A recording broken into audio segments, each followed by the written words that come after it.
What's poppin', mi gente? Your boy's back with another video.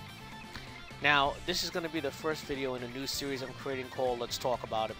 And this series, the basic idea behind it is to go ahead and discuss the original Symphony of the Night versus the changes I'm going to be making to it in my engine, the new additions, new features, various topics with it, as well as the Metroidvania genre video games, etc. Now, I still plan to create videos showing off my progress when I'm coding things in Unity, you know, how-to videos and things like that. I still do plan to put up update videos showing off my progress in the game, and I still plan to create mem-hack videos going into how to hack the original game. But the thing is, this series of videos is designed to be sort of quick, let's talk about it. You know, literally what the name is, let's talk about this particular feature. Like in this case today, I'm going to be talking about status effects. But we could have a let's talk about it about Richter. We could have a let's talk about it about Maria. We could have a let's talk about it about Bat Form, Wolf Form, Mist Form, Alucard himself, certain enemies, certain stages, etc. And I can actually create these videos very quickly because they're just audio only, no video, versus the regular types of videos I'm putting up that have been taking me 6 to 9 hours to record the screen and then put in the audio and then edit everything and then produce it and then make sure I check it and make sure everything is the way and it's just a headache. And yes, I could get somebody else to do it for me, but the fact of the matter is most people who offer their help, oh, let's go, I'll go ahead and do this for you, or, oh, I'll go ahead and help you out with this, are just full of bullshit. I mean, a lot of people who offer free help, I never hear from them again. Or they'll straight up put out something that's like mediocre, rushed, and then go, oh, well, I got something else I got to do. I'll get a hold of you in a day or two. And I won't hear from them again for a month and a half, 2 months, and they'll come back, hey, yes, go, I'm available if you want me to help you. And then do the same thing all over again. So, I'm not going to rely on anybody else to put up any kind of updates for me. I update the forums myself. I update the group myself for that reason. Because a lot of people are just straight out full of shit. And they're about as reliable as a goddamn shopping bag at preventing an unwanted pregnancy. So, this is a series of videos that I can put out real quick. They'll be audio only, to the point. We'll have a discussion, I'll ask for feedback from you guys, and we're good to go. The more involved videos, well, I can go ahead and work on those when I have spare time, because keep in mind I do have a busy schedule. I am an adult male who works 40 hours a week, and I have a position that requires a lot of responsibility and some overtime as well. I also have a business that comes in that takes about another 15 to 20, or brings in funds, another 15 to 20 hours a week of my time goes towards that. And all this stuff helps me have the money I need to continue this project. And I also, of course, have to find time to work on the engine itself. Coding it, putting in animations, fixing bugs, meeting with my team members to tell them what I need sprited or what kind of concept information I need, putting up ads to let people know that I need help on a particular feature or area of the engine, and also making these videos. And all that time really adds up quickly. Now, update-wise, I have put up a couple of videos on Patreon, but to give everybody else a quick update, the wolf forms, sloped/stair animations, basically a bunch of limbs I needed to make sure that, you know, when he's angled on the stairs and pieces are moved around, that he still looked good, didn't look robotic, are 97% of the way done. And I say 97% of the way because I'm having the last few created right now as we speak, and I may need to do something for the dash. But other than that, it's just a matter of putting in some code, and I can finally say the wolf form is finished. So that's a quick update for you all. Let's go ahead and get back onto the subject I wanted to discuss today. And the topic we're going to talk about is going to be status effects. Now, status effects are not a new thing in gaming, but they, for the most part, were used traditionally in role-playing types of games. And the reason they were used in role-playing types of games was to spice them up a little bit. Add another hazard, something else that you had to be prepared for to add a little more depth to the game, another obstacle to overcome. Keep in mind that when these were originally conceived, a lot of role-playing games were very slow. You had plenty of time to think, react, and choose whether you wanted to cure the status effect or let its effect continue on your player. And a lot of times, a lot of these role-playing games involved you were using multiple characters. So if you had one character disabled, let's say they were blinded or muted or poisoned or cursed or turned to stone, you still had other characters to fall back on. Now, that's obviously not the case in a 2D platformer or a Metroidvania genre type of game. You have a single character you're controlling. So status effects can't be too crippling. You can't have a status effect be something that, okay, it hits my player, and, well, I might as well commit suicide because now, I mean, life's going to be hellish for me. You know, I won't be able to finish the stage. I'm too crippled. I'm better off committing suicide. I'm going to die anyway. Okay, let me just kill this life, start on the next one. That just doesn't work. It's aggravating. It's frustrating. It's what we call PPP, piss poor programming. It's just shitty game design. Nobody wants to play that game. So, in a 2D platformer, if you're going to have status effects, they need to be have enough of an effect that the player doesn't just brush them off like, oh, whatever, this isn't going to really affect my gameplay. But they still need to be minimal to the effect of it's not an instant loss of a life or so crippling that it's like, damn, you know, I'm going to take tons of hits now, or there's nothing I can do about this. Fuck, I'm totally screwed. Oh, man. You know, and anybody who's played a very unbalanced video game knows what I'm talking about. I mean, it's just no fun to have a character that feels crippled. The idea of playing a video game is you want to feel powerful. If you wanted to feel weak and helpless and impotent, I mean, a lot of us would just go through real life. I mean, it is what it is. Life's hard. No, when you play a video game, you want to feel like a powerful character that can stop anything in your path, that can overcome any obstacle. A true hero or a villain, whatever the case may be. Bottom line is you want to enjoy yourself. And having status effects that are crippling just takes fun away from that. Now, I could go into the history of status effects in Castlevania, but that'd be kind of boring. So instead, let's just talk about the ones that are in Symphony of the Night and how I intend to implement them. The first one I want to discuss is poison. Now, I will never understand what kind of shit the programmers of the original Symphony of the Night were smoking when they decided to make poison something that caused you to do less damage and take more damage. I have no fucking idea where they came up with that idea. Poison to me should be something that causes you to lose health, that hurts you over time, and something that you can cure.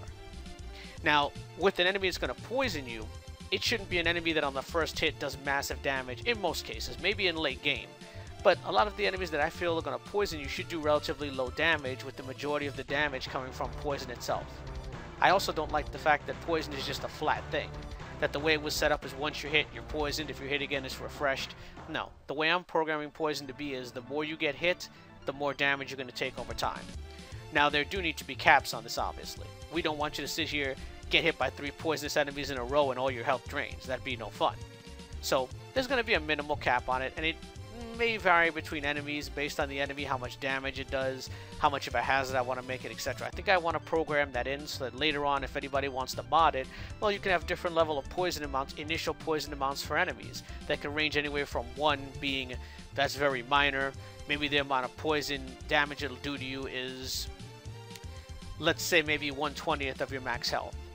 Versus poison level 10 could be something like, holy shit, you know, this thing's going to take away 25% or 33% of your max health. It's going to really hurt. You're going to want to whip out an anti-venom. I've already set it up so that you carry a limited number of items, with the max being 9. For certain things like anti-venoms and on curses, I'm going to have to do a little bit of tweaking there because I'm not so sure I want to let you carry around 9 of those. Same thing for potions. I think carrying around 9 is too much, so I might limit that a bit more so that you're not just going to spend a little bit of money, get anti-venoms, and then run through all the poisonous enemies taking damage, and the stage like, ho hum, pop another anti-venom, move along. You know, I want there to be a little more hazard to it than that, a little more incentive to dodge those types of attacks. The other thing is, when it comes to how poison is actually going to affect you, like I said, I mentioned it's going to drain some life away from you, but I want to make it so it builds up the more you get hit, so that eventually it becomes a real hazard. So even that little, let's say a frog, you know, a toad might not poison you, it might do more damage, but a frog might run into you, and now you're taking poison damage. And I think the way I'll standardize is to set it up that, okay, well, it lasts the same amount of time regardless. It's just the number of ticks that you take in a second of damage. So for example, I could standardize poison the last 10 seconds, but then for the lowest amount of poison, maybe you lose 1 HP every 2 seconds. Versus the highest tier of 1, you might be losing an HP every third of a second. Something like that.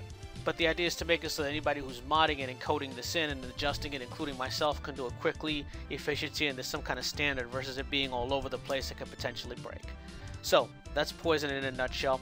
When it comes to the enemies, I'm going to set it up so poison stacks for you as well, so you can do more and more damage to them over time. And not everybody's going to be vulnerable to poison.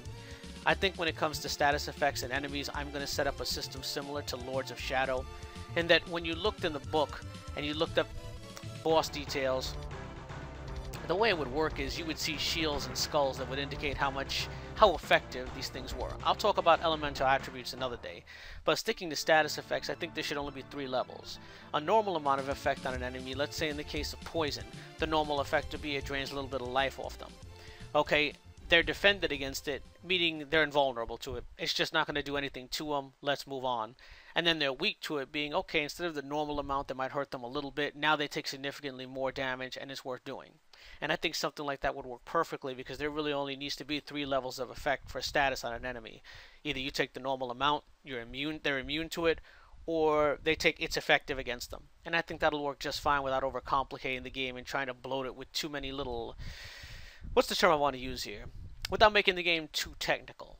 Without making it that there's too many things you have to keep track of. The idea is to not make this a game where you feel like, okay, let me just go in there with a spreadsheet, let's check these stats and let's balance all these mechanics out, similar to something like Diablo, for example. That's not what Castlevania is about, and I don't want it to become all about the mechanics. I want it to be about the gameplay, the fun factor, the action, and just the excitement you get from it. Next, let's go ahead and talk about Curse. Now, Curse is an odd status effect. It initially started off slowing you down, and I can't put into words how broad nega my hate is for that effect. I don't like that. Rondo of Blood had that, and it was just fucking aggravating. There was nothing like getting cursed by, let's say, Doulahan's head, and then watching as that head hit you again as you were unable to get away, re-cursing you, and possibly hit you a third time. It was just fucking annoying. I'm not doing that. Symphony of the Night, I think, had a nifty little feature, very creative in that your attacks failed. And that's the route I'm going to go. Though the way I'm going to do it is going to be modified because I don't want it to be like in Circle of the Moon where you had an area in the chapel with bloody swords where you'd get cursed repeatedly by marionettes and you knew you were just fucked. I mean, those bloody swords were going to shove themselves into every orifice of your body. I'm talking they were going to straight choo-choo you. They were going to pull a fucking freighter and gangbang you to hell. You might as well just hit reset and start over from the last save point. It was aggravating. So I don't want it to be like that. I want it to be something where if you're cursed, there's a percentage chance of your attacks failing. And we might start with something like 25% or 33% of your attacks randomly fail. Sub-weapons would still work, special moves would still work, all your movement would still work. Just your regular attacks with a sword or spear. And when I say regular attacks, I also mean your strong attacks. As any of you have seen my video, I've seen I have an overhead chopping attack and a launcher with swords and clubs. And with the spears and two-handed greatswords, you also have a stabbing forward move, an impale move, and a whirlwind move. Those all count as normal moves. So those would be things you'd be unable to, well, I shouldn't say unable to do, they would fail at a certain percentage. Now, if you keep getting hit with Curse, well, that would increase each time. So it might go from, let's say, 33% chance of attack to fail to 50% to 66% to 80%, 90%. Now it's 100, you can't attack anymore. And again, that really is going to depend. I think I'm going to make that less enemy specific and more difficulty specific. And that if you're on normal mode, maybe it starts off at 33. Second hit might be, let's say, 66. And then the next one after, and again, I'm just spitballing numbers. I have to play test it here. And then the next time is 100% versus hard mode is instantly 50%. And then afterwards, it's going to skyrocket to 80%, then it's 100. So again, we'll have some differentiation there based on difficulty, but again, don't want to get too technical with it. Petrification. Holy fuck. I do not know. I mean, I can't put into words. I mean, I just have no fucking idea what Konami was thinking with this, with the original game. It was useless. You took 0 damage from most hits that inflicted Petrify, and you just hit the controller and shake out of it. While you were shaking out of it, you were invulnerable. It was like, oh, look, I get hit with a status effect that slows me down for about half a second to a second and a half. Ooh, oh no, what'll I do? I mean, most of the time I would shake out of it so fast that if I had a fairy with a fucking hammer before she could do her MC Hammer impression, yeah, I went there. 80s baby here, motherfuckers. But before she could even do it, I'd have shaken out of the damn thing. It was pointless. I'm setting it up to be the way you'd expect it. You get hit, you take a little bit of damage, you're petrified, you could be hit while you're petrified multiple times. There's got to be some kind of delay, or whatever hits you would hit you 100 times in a second, obviously, but it's going to be something that you're going to want to hit the controller to shake out of. And I'm talking just the pad, not the buttons. Where it's being modified is that petrification is going to be something that has cooldown in a stage. And what I mean by that is if you get petrified, let's say the first time in a stage you get petrified, maybe you have to shake the pad 6 times to break out of it. Pretty quick, not a big deal. But then if you get petrified again, now maybe it takes 8, 9 times of shaking the pad. And after that, maybe it takes 12 times, and then 15, so it gets worse and worse. And when I say cooldown, I mean when there's time between each time, an interval between each time you get petrified, there's time for it to cool down and decrease. So the first time you get hit with Petrify, 6 hits, 6 shakes of the pad, it jumps to 9. But as that timer ticks down, well, it ticks down to 8, and 7. So if you don't get hit for long enough, it's going to be back down to the minimal amount. And this is, again, I think is a good way to incentivize not getting hit repeatedly with a status effect. Because even if you have something to break out of it, you'll have a limited number of them, and you don't want to keep getting hit by it until you run out of those, and then it's like, oh shit, well now I'm going to have to shake this pad for like 2 seconds here, and I'm getting hit the whole time by these bats or these Medusa heads, or this isn't good. More incentive to have to dodge it and see it as more of a realistic hazard. In the case of enemies, because I almost forgot to mention this, Curse is also going to cause their attacks to fail. Now, you can pick, that doesn't sound too great at first, but picture an enemy like a Ripper, and that is an enemy that's planned to be in the game, trying to throw a dagger at you and it failing. And now he just bounces up and down in place, lands, and it's like, okay, it gives you a second to run up to him, he's stunned, you can attack him. Or picture something better yet, like Blade. The enemy Blade, yes, he was renamed Red Smasher in order of Ecclesia. I think here we're going to go with the Red Slasher, because I'm pretty sure that M was supposed to be an L. But I digress. Picture him trying to kick at you and just getting stunned, the attack failing, and he's in place, locked in place for a second and a half, so you can get a couple of hits in. And picture being able to stack the curse on him, so eventually every time he kicks or stabs, it fails, and now he's a sitting duck. I, of course, have a third attack plan for him where he dashes forward at you, and that wouldn't be affected by it. But 2/3 of his attacks are now failing, and you have plenty more time to cut through him. Now, of course, that has to be balanced, so you can't use Curse all the time, but so far for Alucard, the only way he can inflict Curse is with his sub-weapon, the Pentagram, and that takes hearts. So it's not something you can spam over and over.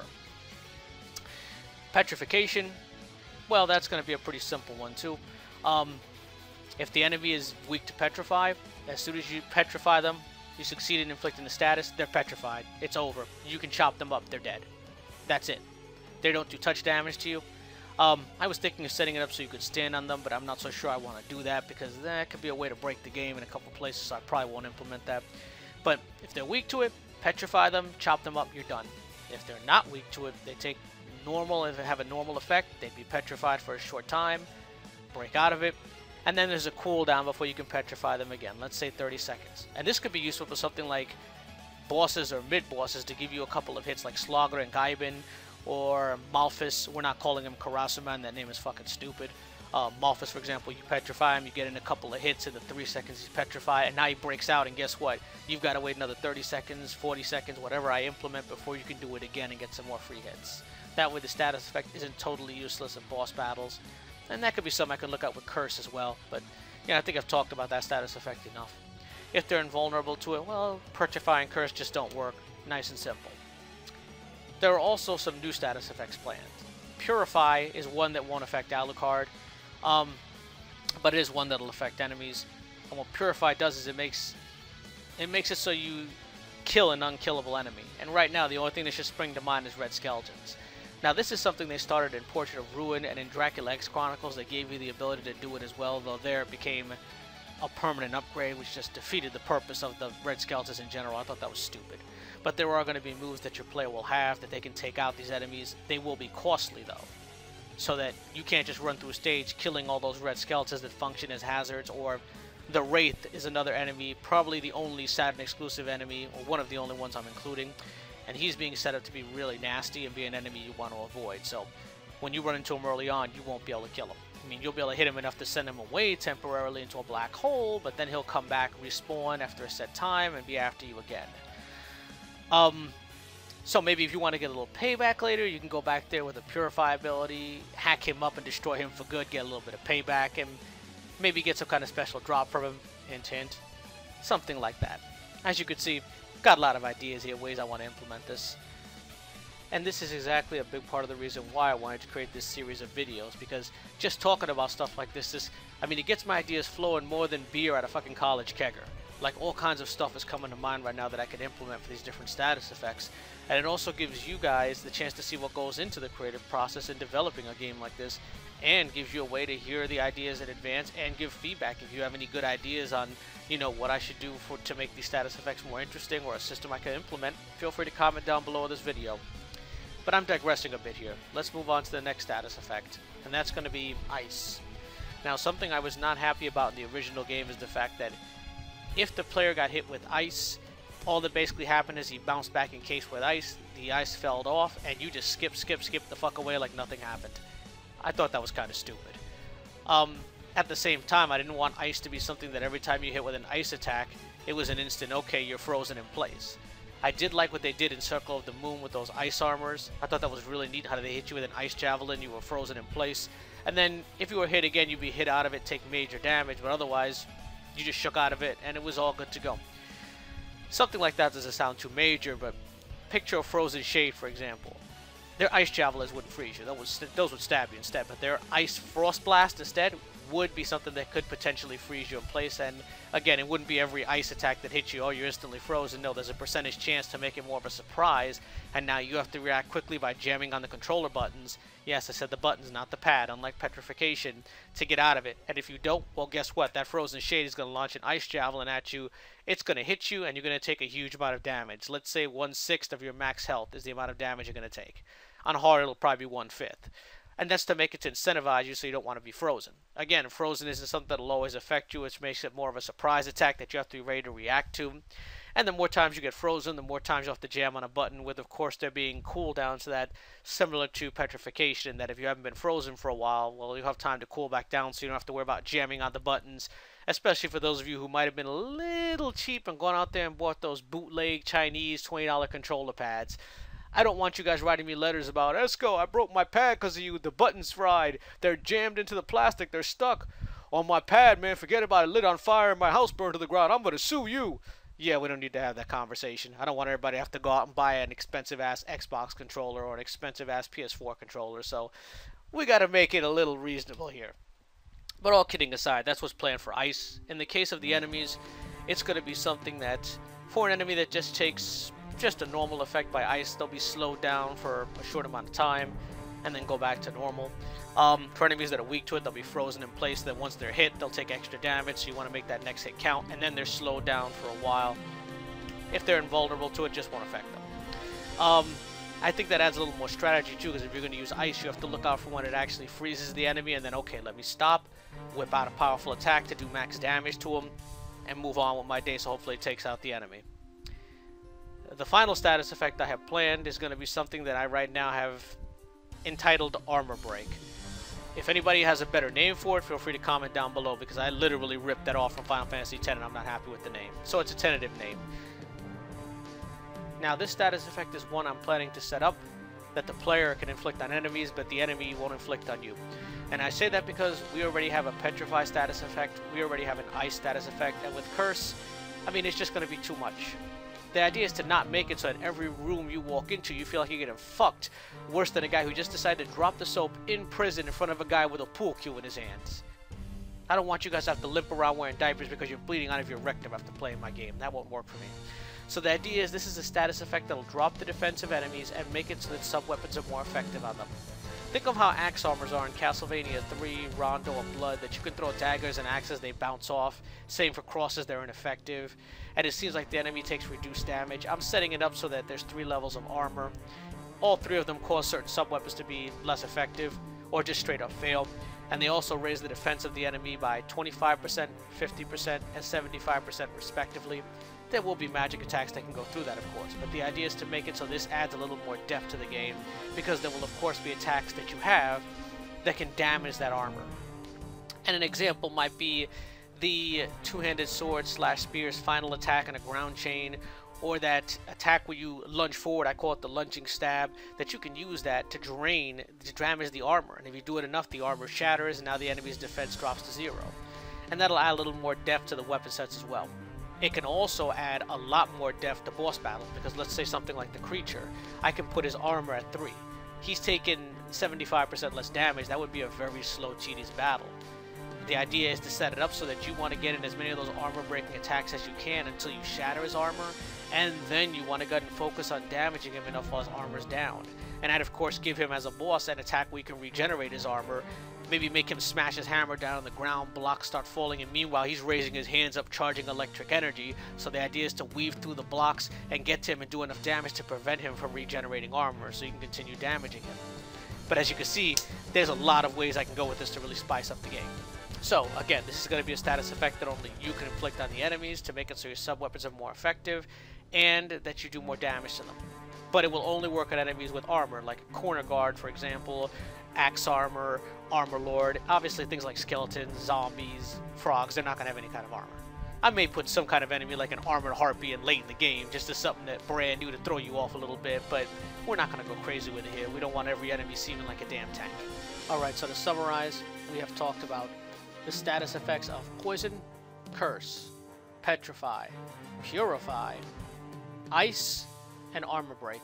I think I got them all there, and that should be about it for this video. This video actually drug out longer than I wanted to, but I'm glad I made it because, as you can see, I've got so many ideas I'm throwing out here, and I hope you guys really enjoy hearing about some of this stuff.